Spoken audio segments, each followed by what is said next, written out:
to the woman's rulership, Adam's guilt, and Eve's innocence, part 6.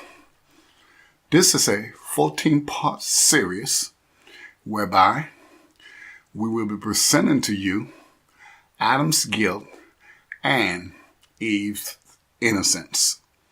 My name is Yodhhewawhe, and I'm going to ask you a couple of meaningful and relevant questions. 1. Why did Adam eat of the tree of good and evil? 2. How come he did not turn Eve down? 3. Did Adam conspire with Lucifer to undermine Eve's rulership? 4. What made Adam show hatred to his wife, Eve? We must dig further and much more intensely into Adam and Eve's relationship as husband and wife by scrutinizing Genesis chapter 3, verse 6. Read, "And when the woman saw that the tree was good for food, and that it was pleasant to the eyes, and a tree to be desired to make one wise, she took of the fruit thereof, and did eat, and gave also unto her husband with her, and he did eat." As you can see in this verse, the man, that is Adam, was a coward, no different than most men today. For he was around the tree of good and evil in Genesis chapter 2, verses 16 through 17.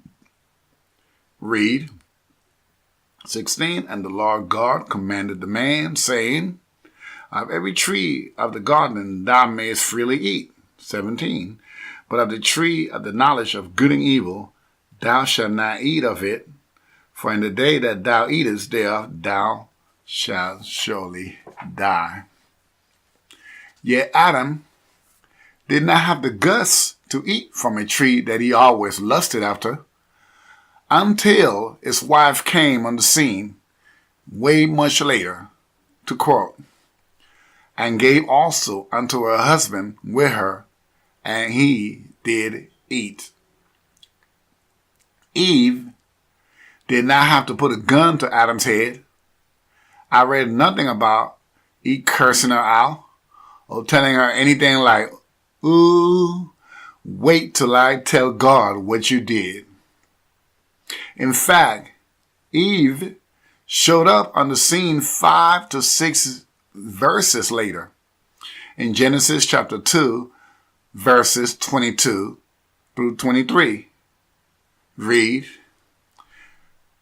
"And the rib which the Lord God had taken from man made he a woman, and brought her unto the man.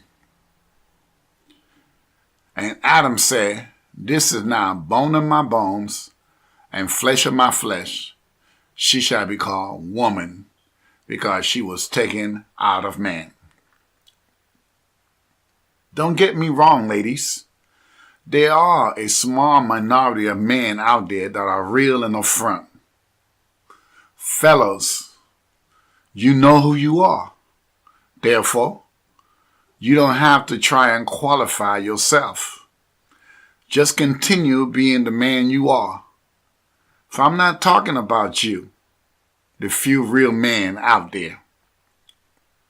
As we get back to our dialogue about Adam and those like Adam who need to have a scapegoat to carry out their mechanism, thus Adam sets Eve up and made up an excuse for disobeying God by blaming her, as you will see in a future series. However, let's deal now with what took place in Genesis chapter 3, verse 6. We could plainly see that Adam made no resistance when Eve offered him the fruit of the tree of good and evil. we can see that Eve truly loved Adam, for she was willing to share the rulership with him. Think about this. Eve was told that the fruit will make her wise. And instead of keeping it to herself, she gave also unto her husband. Let's study wise. Wise, adjective. 1, having or showing good judgment, sagacious, prudent. 2, prompted by wisdom, judicious, sound.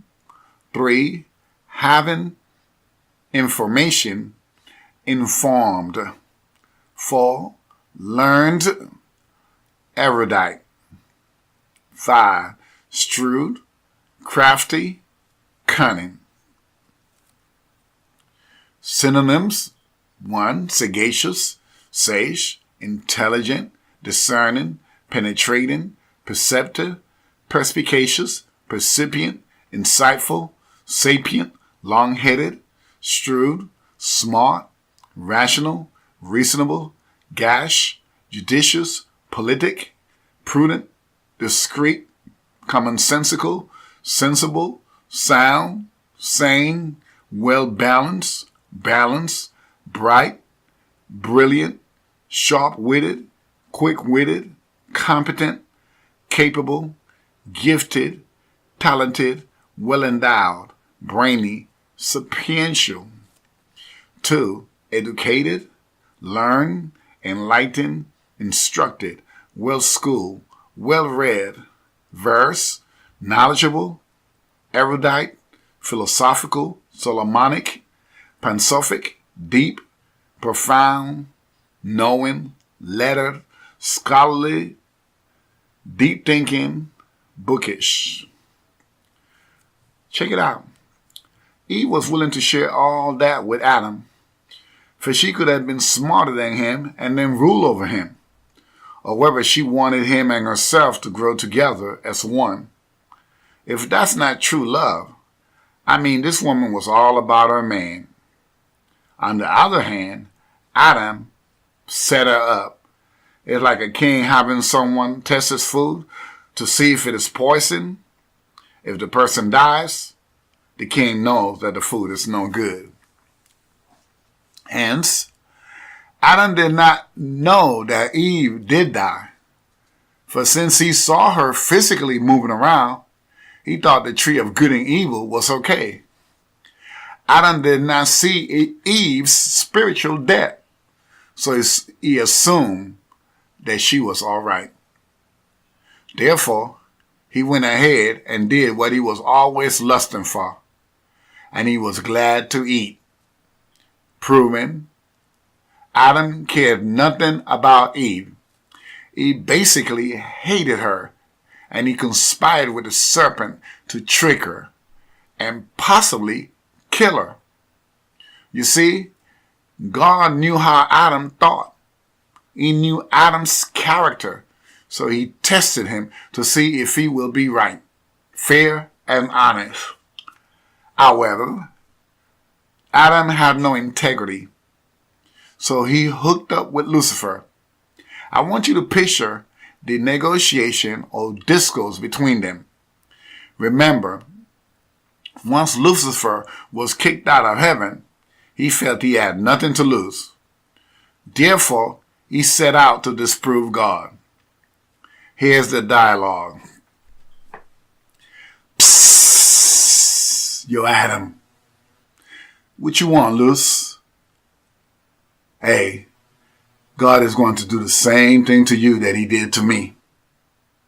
Luce, what you talking about? You see how God wanted me and the angels to bow down to you? Well, what you think he's going to make you do with that woman? Luce, you tripping. Really? Think about it, damn.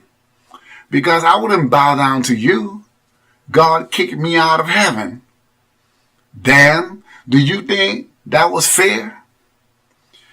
Yo, Luce, you making sense. I never thought about the old man doing the same to me. Yo, Luz, man, I need your help. How can I set this heifer up? Yo, damn, didn't you want to try that fruit the old man been holding from you? For I see you haven't gotten rid of it. True that. But hey, man, I don't want to die. Well, why don't you let me talk to Eve, and I'll talk her into eating it. And if she dies, then you know not to mess with the tree. But at the same time, you can kill her off. Then you wouldn't have to bow down to her. It'd be like you killing two birds with one stone. But what will I tell the old man? Yo, damn. If you take a walk for a little while and leave her to me, you can then play dumb. Lie. You want me to lie to God? Well, it is on you, damn. Do you want to bow down to that heifer? Heck no. Then let's set her up. Cool. Thanks, Luz. Hey, baby, we gotta stay together. For the old man ain't right. You dig? Right on. Hey, Luz, you're a real snake in the grass. Thank you.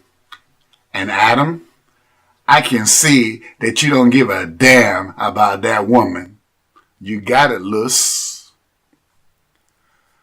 Please excuse me for making this scenario into a comical parody. But it's all about waking you up. That is, making you conscious to what really took place.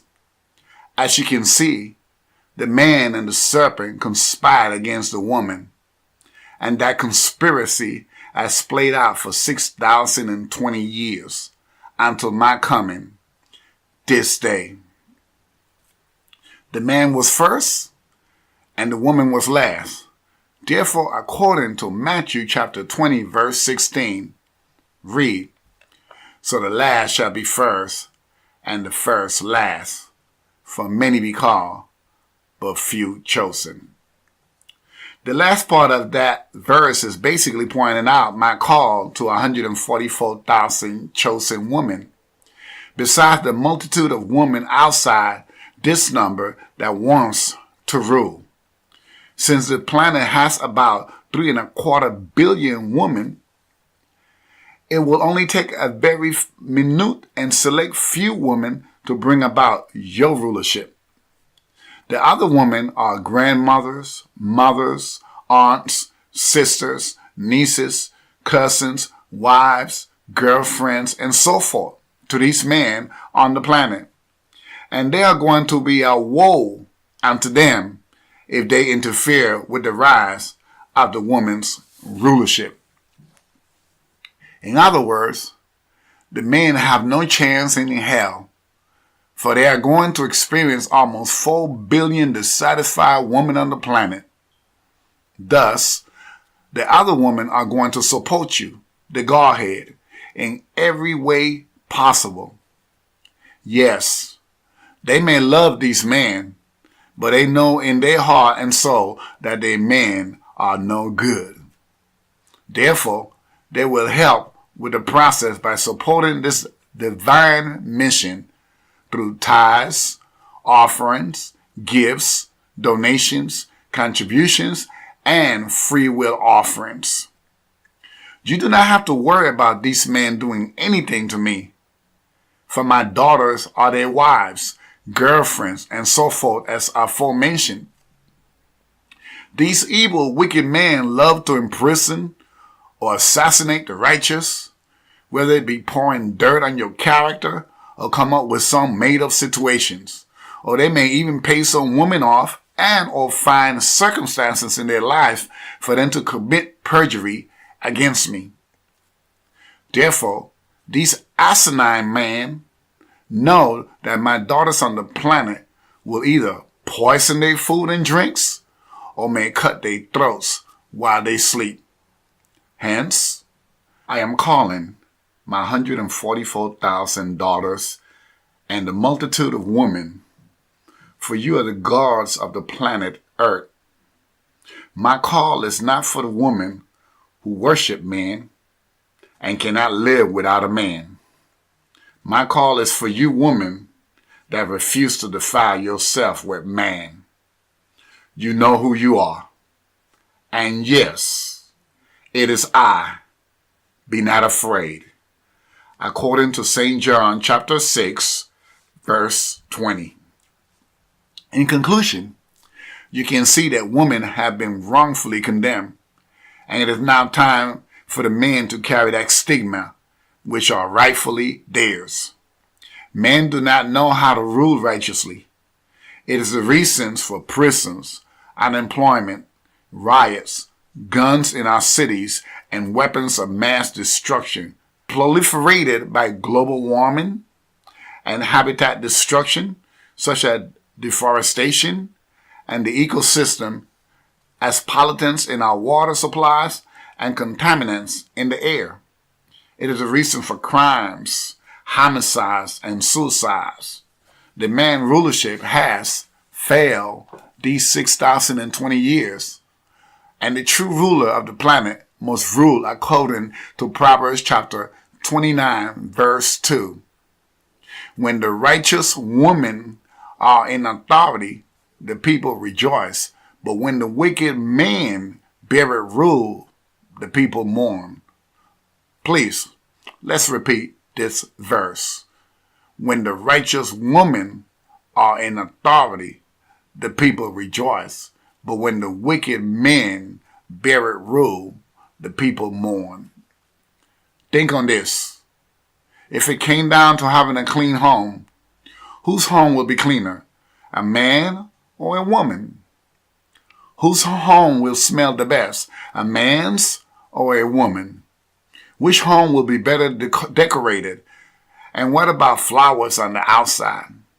Please, do not be nitpicky by saying to yourself, well, I know one or two women who keep a dirty and nasty house, or I know a man whose house is well kept. We are talking about the majority. What about caring for the sheep? You know, the children. Who can you count on? Mom or a dad that's invisible, just like God? Then, who will be a better servant to our planet? Please read Matthew 23, verses 11 and 12. But he that is greatest among you shall be your servant. And whosoever shall exalt himself shall be abased, and he that shall humble himself shall be exalted. The woman has been serving man for how long? And no matter how man exalts himself, she continually humbles herself and serves him. Isn't it time we try something different? Man's rulership has not worked. Let me now speak to the small few percent of righteous men. Fellows, the one thing all men can count on is that the woman is not going to fight man for the earth. Like a Temujin, that is Genghis Khan, Attila the Hun, Shaka Zulu, or an Adolf Hitler. Then, isn't it time we, the righteous good men, exalt the woman and put the planet in her hands? Bless, thanks, and praise Yahweh Yodhhewawhe. I bless you with eternal riches and give you peace.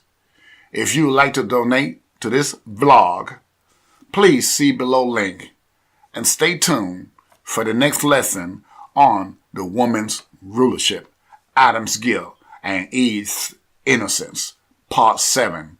I am Yahweh Yodhhewawhe, and I wish you prosperity, happiness, and good success.